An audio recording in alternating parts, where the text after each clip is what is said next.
In Ecuador, the Oversight Commission of the National Assembly meets to discuss the impeachment request against the President Guillermo Lasso for the crime of embezzlement. Russia's Interior Ministry confirmed the arrest of Daria Trepova, the suspect in a St. Petersburg explosion that killed a top military blogger on Sunday. And the International Organization for Migration requested $197.5 million to support 5.1 million people in need of humanitarian assistance in Ethiopia.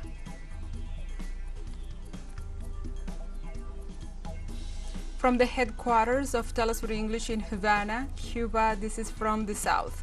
I'm your anchor, Gladys Quesada, in these are the news. In Ecuador, the Oversight Commission of the National Assembly meets on Monday to discuss the impeachment request against the President Guillermo Lasso for the crime of embezzlement. After presenting evidence, the Ecuadorian parliament will have 10 days to prepare a report on whether they recommend an impeachment trial against the current president. On Sunday night, Lasso stated during an interview with local TV that he will make his defense before the assembly should the impeachment trial be approved. In addition, the president did not completely discard the option of the cross-death, an Ecuadorian legal political term that gives name to the authority of the executive to dissolve the legislative power in certain cases, with the obligation of the electoral body to call elections to renew both the legislative and the executive branches. During the same interview, Lasso also threatened assembly members by saying he will present evidence on the link of some of them with drug trafficking and corruption.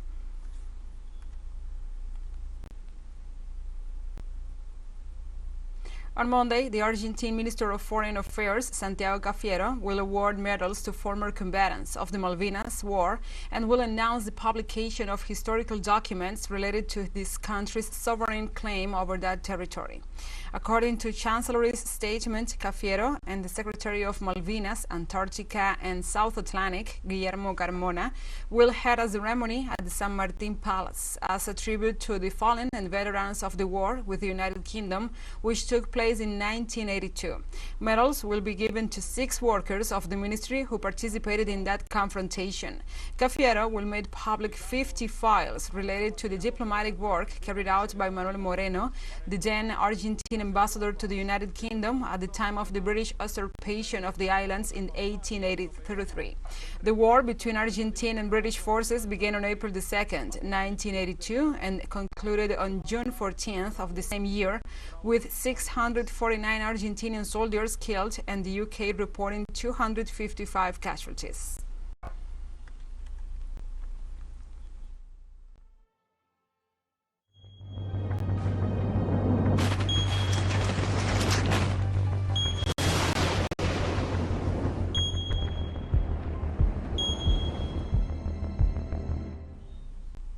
And now we move on to other topics. The Risk of Management Council met on Sunday in Colombia to evaluate the evolution of the activity in the Nevado del Ruiz volcano and decided to evacuate the surroundings of the area. Through a publication in its Twitter account, the governor's office of Caldas shared information on the measures that have been established for the management of a possible emergency caused by the volcano. Among these measures, the governor's office confirmed that as a form of prevention, 40 families living in the surroundings of the volcano area will be evacuated. After learning about the current volcanic activity from the Unified Command Post in the municipality of Villa Maria, Caldas decided to declare a public calamity and manifest urgency in the municipality, which will allow it to reallocate resources and make the decisions it needs to handle a possible emergency.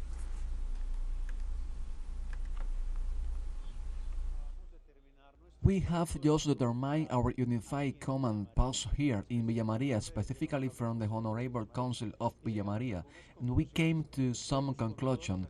We were with the all departmental actors, but also municipal relief agencies. We have in the area of Nevado del Ruiz 300 families in the upper, middle, and lower part, and we will proceed from this moment under the leadership of the municipal mayor to evacuate 40 families. This is a preventive evacuation, and in this sense, with the different relief agencies, we have had a meeting with Luis Fernando Velasco, High Councilor from the regions and Presidential Delegate for the Presidential Union of Risk Management, and we expressed the needs in economic matters in terms of assistance to the different families, but also yellow machinery and different impacts. And the death toll after tornadoes and major storms in the United States has risen to 32 in the last few hours. The severe weather conditions unleashed by the tornadoes in at least 11 states in the South and Midwest have also destroyed hundreds of homes and buildings, and it's estimated that more than 1.5 million people are still without power. In several states, as has occurred in Illinois, significant forest damage is also reported. President Joe Biden, after expressing his sympathies with the victims and those affected, affirmed that the true magnitude of the damage is still unknown and assured that there are people fighting for their lives.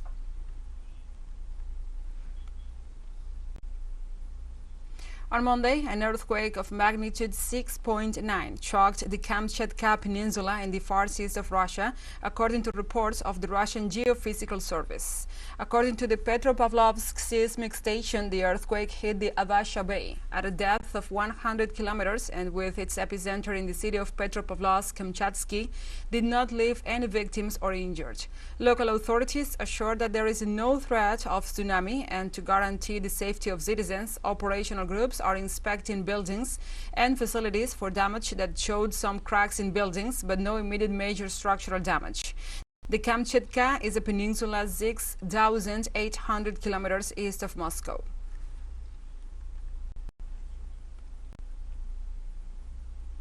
At least 30 people were killed and several others are still missing following a landslide in the Democratic Republic of the Congo.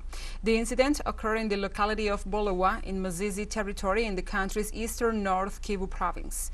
The provincial deputy of North Kivu, Alexis Bahunga, gave an update on the situation, confirming that 30 residents lost their lives as a consequence of the landslide and others remained missing, for which search efforts are underway. Likewise, authorities did not provide further details on the causes of the landslide and its impact on the population and infrastructure. Heavy rain has also affected North Kivu and South Kivu province in recent days, and road traffic linking the city of Uvira to Bukavu was suspended. Let's take a short break, but first, remember you can follow us on our TikTok account at TeleSUR English, in which you will be able to see news in different formats, news updates and more. Other stories coming up. Stay with us.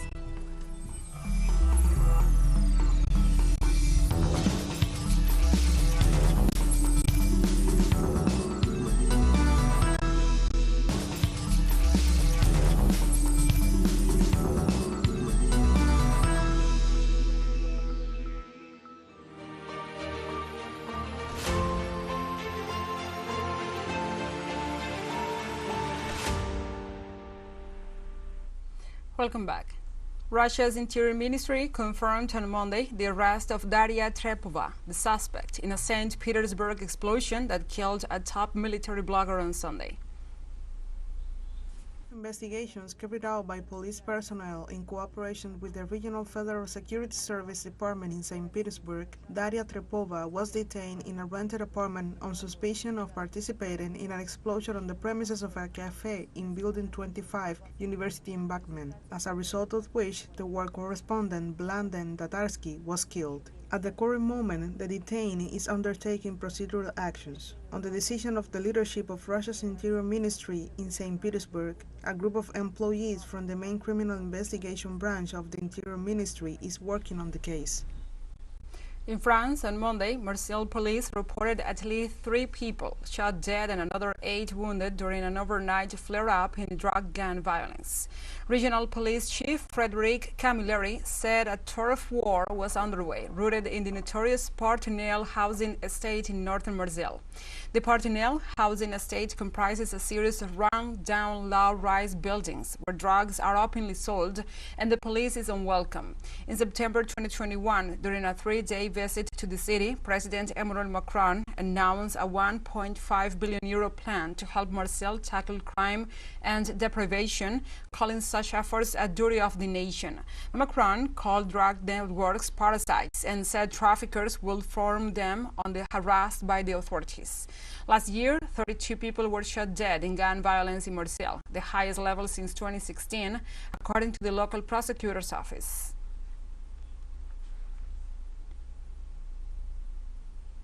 And 43 years after the events, the trial of the Rue Copernic attack on a Paris synagogue, which killed 4 people and injured dozens on October 3, 1980, opens in Paris in the absence of the sole defendant. The trial of a 69-year-old Lebanese Canadian charged over a fatal 1980 bomb attack outside a Paris synagogue takes place after more than 4 decades of legal wrangling.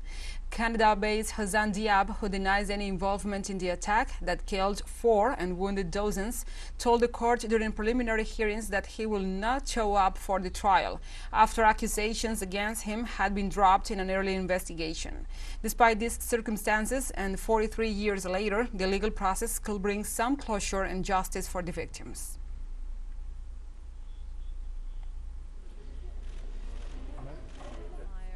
Let's recall the events. In the early evening of October 3rd, 1980, explosives placed in a motorcycle detonated close to a synagogue in Rue Copernic in Paris' Chic 16 district, killing 4 people, a student passing by on a motorbike, a driver, an Israeli journalist, and a caretaker.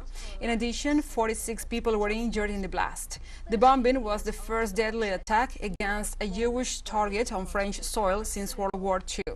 French intelligence in 1999 accused Diab, a sociology professor, who having made the 22-pound bomb. So far, and despite pieces of evidence against him, French authorities have been unable to prove Diab's guilt. However, he could be sentenced to life in prison in absentia if found guilty. Some wounded, others dead. We move on to other topics. Finland's Conservative Party won the parliamentary elections in a tight 3-way race that left Prime Minister Sanna Marin's Social Democratic Party in third, dashing her hopes for re-election. The National Coalition Party claimed victory with all of the votes counted, coming out on top of 20.8%. They were followed by right-wing populist party Defense with 20.1%, while the Social Democrats garnered 19.9%. With the top 3 parties each getting around 20% of the vote, no party is in position to form a government alone. Over 2,000 candidates from 22 parties were vying for the 200 seats in the Nordic country's parliament.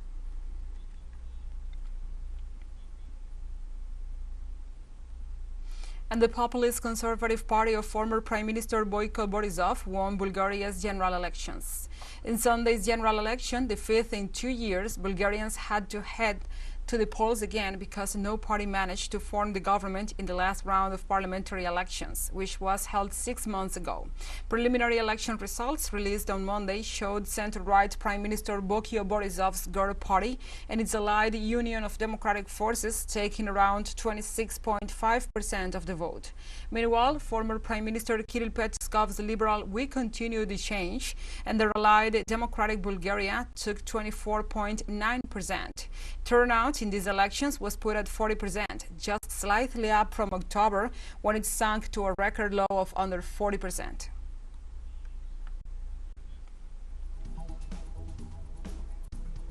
TeleSUR English continues to grow. You can now tune in from 33 different African countries through StarSat. Dial 461 and enjoy our Latin American alternative broadcast. One final short break, and we'll be right back. Stay with us.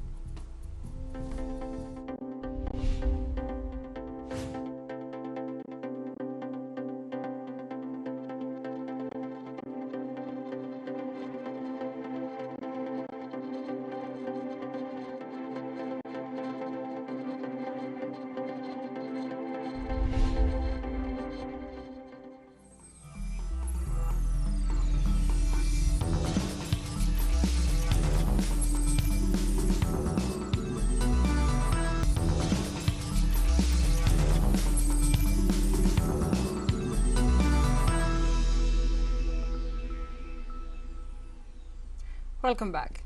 The International Organization for Migration requested $197.5 million to support 5.1 million people in need of humanitarian assistance in Ethiopia, affected by both natural and man-made hazards. According to the request, nearly 3 million internally displaced Ethiopians were driven away by drought, frequent flooding, landslides, and lack of resources, among other causes. The International Organization for Migration specified that the high displacement, damage to infrastructure and basic services exposed the population to significant protection risks. Hence, transition and recovery efforts are needed for the saving of the affected communities, together with immediate humanitarian aid. Ethiopia is also an important country of departure, transit, and destination for mixed migratory flows in the Horn of Africa. Sofre conflito armado há Save the Children estima que cerca de 30% da população. Kenyan opposition leader Raila Odinga called off a protest on Monday and announced that he will embark on a dialogue with the government after 2 weeks of street demonstrations. The Kenyan opposition leader announced on Sunday that he was calling off Monday's protests and will engage in dialogue with the government. So far, 3 people have been killed. Also, property and business looted since anti-government protests erupted on March 20th. Odinga has accused President William Ruto of stealing last year's election and had called for twice weekly protests and had warned that the April 3rd Mega Monday would see his supporters take back the country, but on the eve of the rally, Odinga announced he was suspending it after Ruto suggested the creation of a bipartisan parliamentary committee to resolve concerns about the electoral process.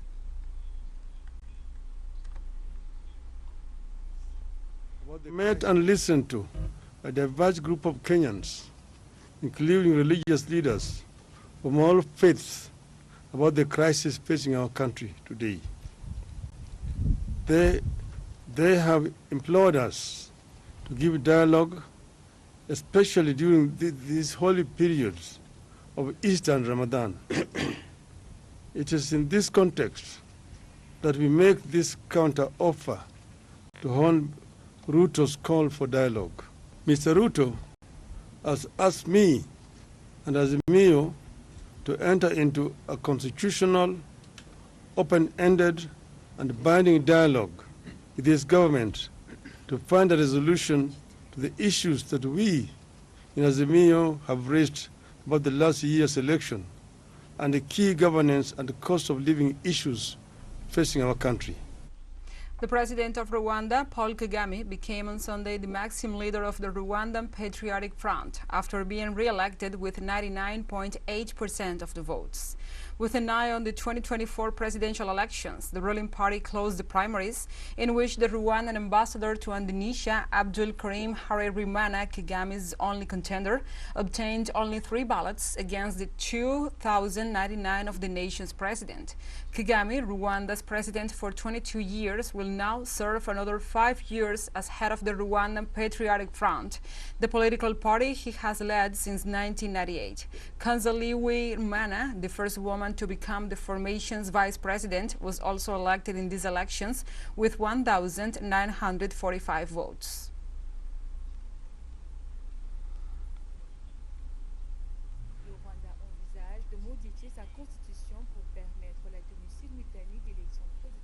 Israeli forces shot 2 Palestinians dead on Monday in a raid in the occupied West Bank. The Palestinian Health Ministry confirmed the assassination of 2 young men in Nablus. According to Ahmed Jibril, the Red Crescent's director of ambulance and emergency service in the area, the 2 Palestinian citizens were seriously injured during the raid and later taken to a city hospital, where they eventually died. Violence has surged in recent months in the occupied West Bank and occupied East Jerusalem, amid near daily Israeli arrest raids in Palestinian areas. So far in 2023, more than 90 Palestinians have been killed by Israeli forces or settled gunfire. ocupa Cisjordania desde 1967. And a car bombing rocked the Syrian capital Damascus, with no deaths reported and no immediate claims of responsibility for the attack. The state news agency Zana reported that an explosive device detonated in a civilian car, setting it alight without causing casualties. Likewise, the Syrian Interior Ministry stated that 2 people were slightly injured in the blast, while adding that investigations into the incident are ongoing. So far, it is not clear who was responsible for the car bombing attack or who the target was. The attack took place in an area home to United Nations headquarters, several embassies, and restaurants.